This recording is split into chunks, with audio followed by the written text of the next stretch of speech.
गरीब की बारिश। शहर की कच्ची बस्ती में एक गरीब मजदूर कालू रहा करता था। कालू के घर में उसकी पत्नी जानकी थी। जानकी लोगों के घरों में झाड़ू पोछा करके कुछ पैसे कमा लेती थी और वहीं कालू किसी तरह मेहनत मजदूरी करके 2 वक्त की रोटी का जुगाड़ कर लेता था। कुछ दिनों से हो रही बारिश के कारण कालू की मजदूरी बंद हो गई थी। अरे जानकी, इस बार तो बरसात ने हद ही कर दी, रुकने का नाम ही नहीं ले रही। कुछ समझ में नहीं आ रहा, अगर इसी तरह काम पर नहीं गया तो 2 वक्त की रोटी का जुगाड़ कैसे होगा। अरे तुम चिंता क्यों करते हो, बारिश का क्या है, 1 आध दिन में रुक जाएगी और उसके बाद में फिर से काम शुरू हो जाएगा। अरे 3 दिन तो हो गए, बरसात तो रुक ही नहीं रही है और आगे भी रुकने के कोई आसार नहीं दिख रहे।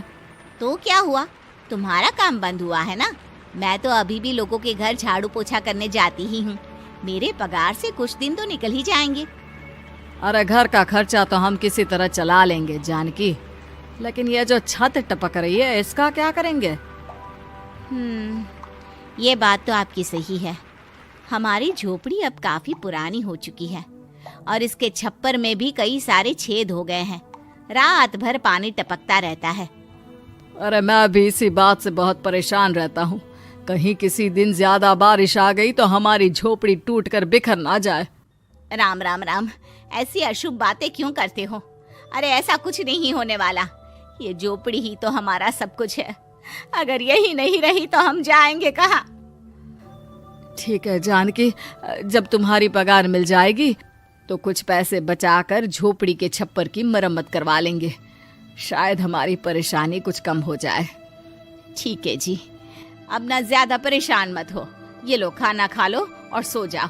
सुबह मुझे भी जल्दी काम पर जाना है। जानकी और कालू अपनी झोपड़ी में सो गए।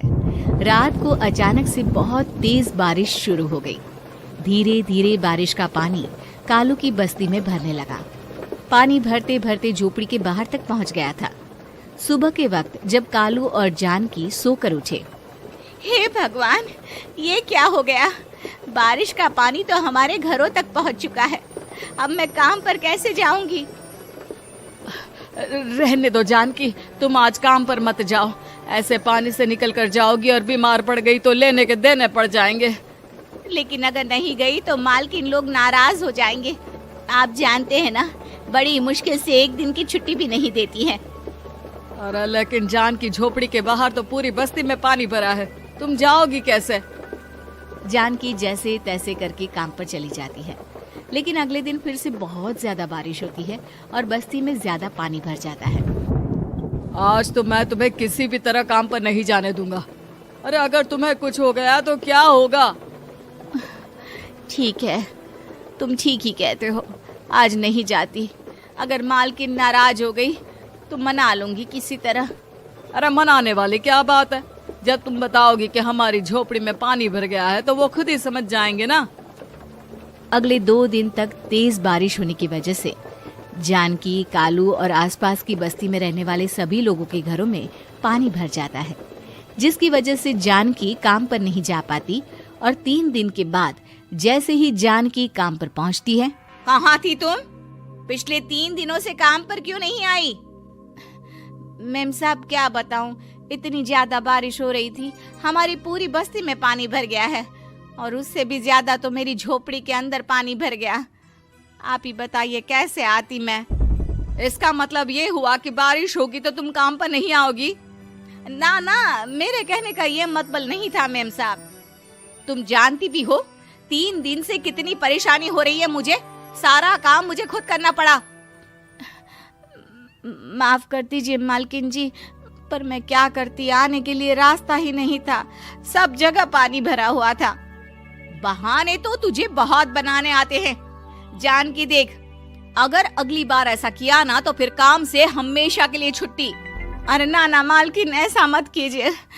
बारिश की वजह से मेरे पति की मजदूरी भी छूट गई है। बड़ी मुश्किल से घर में 2 वक्त खाने की रोटी का जुगाड़ हो पाता है। आप मुझे काम से निकाल देंगे तो हम क्या खाएंगे? अगर इतनी ही चिंता है तो फिर रोजाना काम पर आया करो। चलो अब जल्दी से जाकर घर का सारा काम करो। बारिश रुकने का नाम ही नहीं ले रही थी। पूरे शहर में बाढ़ जैसे हालात बन गए थे, लेकिन नौकरी जाने के डर से जानकी किसी तरह रोज काम पर जाती थी।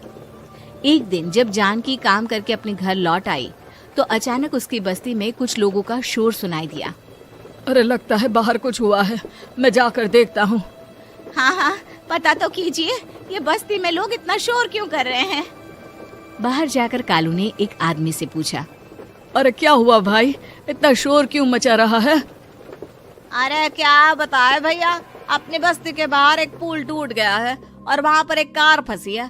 थोड़ी देर में अगर किसी ने नहीं बचाया ना तो वो कार पानी में बह जाएगी। ये क्या कह रहे हो भैया, कार के अंदर कोई है क्या? हाँ, कोई औरत बैठी है, अकेली है, बहुत रो रही है बेचारी, मदद के लिए बुला रही है। अरे तो हमें जाकर उनकी मदद करनी चाहिए ना। अरे लेकिन इसमें बहुत खतरा है, हमें अपने आप को बचाना चाहिए, पानी कभी भी हमारी बस्ती की तरफ आ सकता है। अरे तुम्हें नहीं चलना तो मत चलो, लेकिन मैं तो जाकर उस औरत की मदद जरूर करूंगा। कालू उस जगह पर पहुंचता है जहां वो औरत कार में फंसी हुई थी।